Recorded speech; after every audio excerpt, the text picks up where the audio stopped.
Breaking news రాష్ట్రానికి సంబంధించిన కొత్త టూరిజం పాలసీని ఫిబ్రవరి 10లోగా సిద్ధం చేయాలని అధికారులను సీఎం రేవంత్ రెడ్డి ఆదేశించారు. రాష్ట్రంలోని పర్యాటక ప్రదేశాలు, అభయారణ్యాలు, ఆలయాల ప్రాతిపదిక చేసుకుని అత్యుత్తమైన పాలసీని రూపొందించాలని సూచించారు. నిన్న తన నివాసంలో పర్యాటక శాఖపై సీఎం రేవంత్ రెడ్డి సమీక్షను నిర్వహించారు. వివిధ రాష్ట్రాలు అనుసరిస్తున్న అంతర్జాతీయంగా ప్రముఖమైన పాలసీ అధ్యయనం చేసే తెలంగాణ పర్యాటక పాలసీని రూపొందించాలని అధికారులకు సూచించారు సీఎం.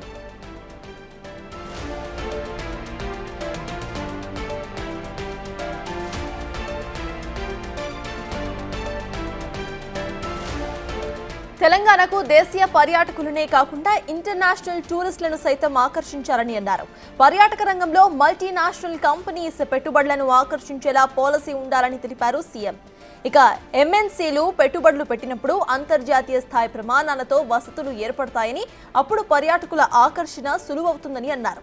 తెలంగాణలో కవ్వాల్, అమ్రాబాద్ పులులు అభరణ్యాలను ఇటు సఫారీ టూరిజం లాగా మార్చుకోవాలని, దానికి అనుగుణంగా తీర్చిదిద్దాలని సూచించారు. ఇక సమ్మక్క సారక్క, రామప్ప దేవాలయం, లక్నవరాలను సెల్యూట్ గా తీర్చిదిద్దాలని తెలిపారు. అయితే నాగార్జున సాగర్, శ్రీశైలం బ్యాక్ వాటర్స్ లో కేరళ తరహాలో బోట్ హౌసెస్ ద్వారా పర్యాటకుల సంఖ్య పెరిగేలా చూడాలని సీఎం సూచించారు. రాష్ట్రంలోని బౌద్ధ పర్యాటక ప్రదేశాలను కలుపుతూ బౌద్ధ సర్క్యూట్ గా ఏర్పాటు చేయాలని అధికారులను సీఎం రేవంత్ రెడ్డి ఆదేశించారు. ఇక ఎన్టీఆర్ గార్డెన్స్, సంజీవయ్య పార్క్, ఇందిరా పార్క్లను కలుపుతూ స్కైవాక్ సర్క్యూట్ ను అభివృద్ధి చేయాలని తెలిపారు. అనంతగిరితో పాటు ఇతర ప్రాంతాలను కూడా ఇటు వసతులు మెరుగుపరచాలని అన్నారు. పరిశ్రమలు, ఇతర రంగాల నుంచి వచ్చే ఆదాయమే కాకుండా పర్యాటక రంగం నుంచి వచ్చే ఇన్కమ్ కూడా పెరిగితేనే రాష్ట్ర ఆర్థిక వ్యవస్థ మరో దశకు చేరుకుంటుందని రేవంత్ తెలిపారు.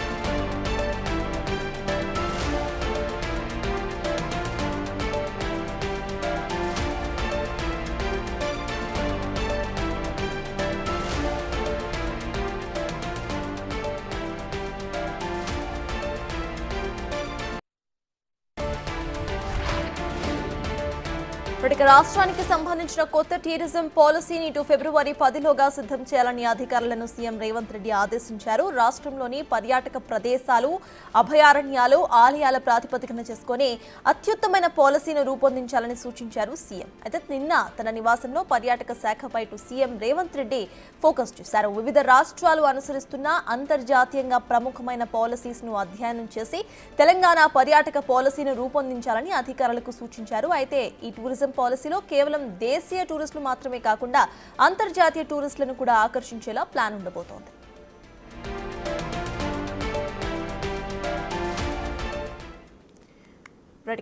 తెలంగాణ టూరిజం పాలసీకు సంబంధించిన అప్డేట్స్ మా ప్రతినిధి హరికృష్ణ అందిస్తారు. హరికృష్ణ, చెప్పండి, ఈ పాలసీ ఎప్పటిలోగా తయారవ్వచ్చు అని చెప్పుకోవచ్చు? అట్ ద సేమ్ టైం కొన్ని సర్క్యూట్స్ లాగా కూడా ప్లాన్ జరగబోతున్నట్టు తెలుస్తోంది. దానికి సంబంధించిన అప్డేట్స్ ఏంటి?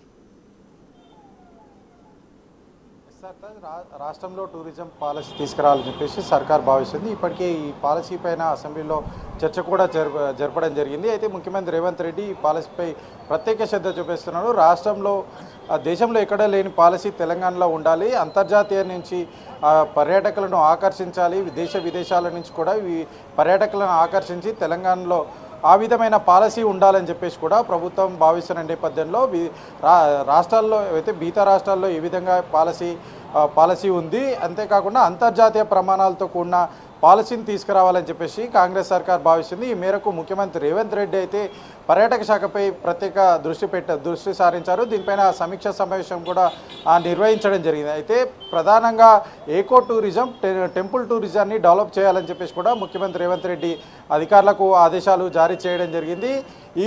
అంటే రాష్ట్రంలో తీసుకొచ్చే పాలసీ ఫిబ్రవరి 10 కల్లా ఈ పాలసీని సిద్ధం చేయాలని చెప్పేసి కూడా అధికారులకు ఆదేశాలు జారీ చేయడం జరిగింది. ప్రధానంగా రాష్ట్రంలో ఏదైతే అభయారణ్యాలు, టెంపుల్ టూరిజం వీటిని కలుపుకొని ఈ యొక్క ప్రణాళికలు ఉండాలని చెప్పేసి కూడా సీఎం రేవంత్ రెడ్డి అధికారులకు ఆదేశాలు జారీ చేయడం జరిగింది.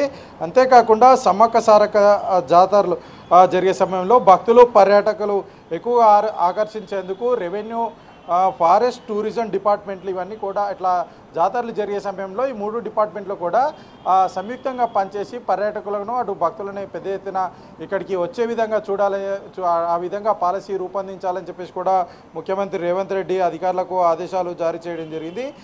జాతరతో పాటు సమీప పర్యాటక ప్రాంతాల్లో ఆలయాలను కలుపుతూ కూడా ఒక సర్క్యూట్ తయారు చేయాలని చెప్పేసి కూడా ముఖ్యమంత్రి రేవంత్ రెడ్డి అధికారులకు సూచన చేయడం జరిగింది. ఆదిలాబాద్, వరంగల్, నాగార్జున సాగర్ ప్రాంతాల్లో ఈకో టూరిజం మరింత అభివృద్ధి చెందే విధంగా అయితే ఈ ప్రణాళికలు ఉండాలని చెప్పేసి ముఖ్యమంత్రి రేవంత్ రెడ్డి అధికారులకు ఆదేశాలు జారీ చేయడం జరిగింది. అంతేకాకుండా అయితే నాగార్జున సాగర్ బుద్ధిజం సంబంధించి నాగార్జున కొండ బుద్ధిజం కేంద్రంగా ఉన్న నేపథ్యంలో ఈ బుద్ధిజానికి సంబంధించిన టూరిజం కూడా డెవలప్ చేయాలని చెప్పేసి అధికారులకు ఆదేశాలు జారీ చేయడం జరిగింది. అంతేకాకుండా కృష్ణా గోదావరి పుష్కరాలకు దేశవ్యాప్తంగా భక్తులు పర్యాటకులను ఆకర్షించే విధంగా ఈ యొక్క ప్రణాళికలు ఉండాలని చెప్పేసి కూడా అధికారులకు ఆదేశాలు జారీ చేయడం జరిగింది. అంతేకాకుండా నాగార్జున సాగర్, శ్రీశైలం బ్యాక్ వాటర్లో కూడా కేరళ తరహాలో బోటింగ్ తరహాలో ఇటు హౌజులు తయారు చేయాలని చెప్పేసి కూడా అధికారులకు ఆదేశాలు జారీ చేయడం జరిగింది. ఈ ప్రణాళిక మొత్తం కూడా ఫిబ్రవరి 10 లోపు ఈ యొక్క ప్రణాళికలు పూర్తి స్థాయిలో తయారు చేసి సిద్ధం చేసి ఇవ్వాలని చెప్పేసి కూడా అధికారులకు ఆదేశాలు జారీ చేయడం జరిగింది. ఈ మేరకు అటు టూరిజంని అభివృద్ధి చేయడమే కాకుండా టూరిజం పరంగా అవకాశాలు, ఉద్యోగ ఉపాధి అవకాశాలు కల్పించాలని చెప్పేసి కూడా ఆ విధంగా ప్రణాళికలు ఉండే విధంగా అయితే ప్రభుత్వం ప్లాన్ చేసి టెంపుల్ ఈకో టూరిజాన్ని అభివృద్ధి చేసే విధంగా రాష్ట్రంలో ఏదైతే టెంపుల్స్ ఎక్కడెక్కడ టెంపుల్లో ప్రధానంగా సమ్మక్క సారకర జాతర లాంటివి జరుగుతున్నాయో వాటిని కూడా కలుపుకొని టెంపుల్ ఈకో టూరిజంని డెవలప్ చేయాలి. అంతేకాకుండా ట్యాంక్ బండ్ చుట్టూ కూడా స్కై రూట్ ఏర్పాటు చేయాలని చెప్పేసి కూడా అధికారులకు ఆదేశాలు జారీ చేయడం జరిగింది. ఈ మేరకు పాలసీని రూపొందించి అటు టూరిజాన్ని అభివృద్ధి చేస్తూనే ఉద్యోగ ఉపాధి అవకాశాలు కల్పించే విధంగా పెద్ద ఎత్తున కల్పించే విధంగా ఈ యొక్క పాలసీ రూపొందించాలని చెప్పేసి అధికారులకు ఆదేశాలు జారీ చేయడం జరిగింది. ఈ మేరకు ఫిబ్రవరి 10 లోపు ఈ యొక్క ప్రణాళికలు పూర్తి చేసి ఈ యొక్క పాలసీని సిద్ధం చేయాలని చెప్పేసి కూడా అధికారులకు ఆదేశాలు జారీ చేయడం జరిగింది. ఈ మేరకు ప్రభుత్వం టూరిజాన్ని అభివృద్ధి చేసి పెద్ద ఎత్తున ఉద్యోగ ఉపాధి అవకాశాలు కల్పించడమే కాకుండా టూరిజాన్ని ప్రత్యేక దృష్టితోటి దేశ విదేశీ పర్యాటకులను కూడా ఆకర్షించే విధంగా ఈ పాలసీని అయితే రూపొందించనుంది. Sartaj. Right, thank you Harikrishna.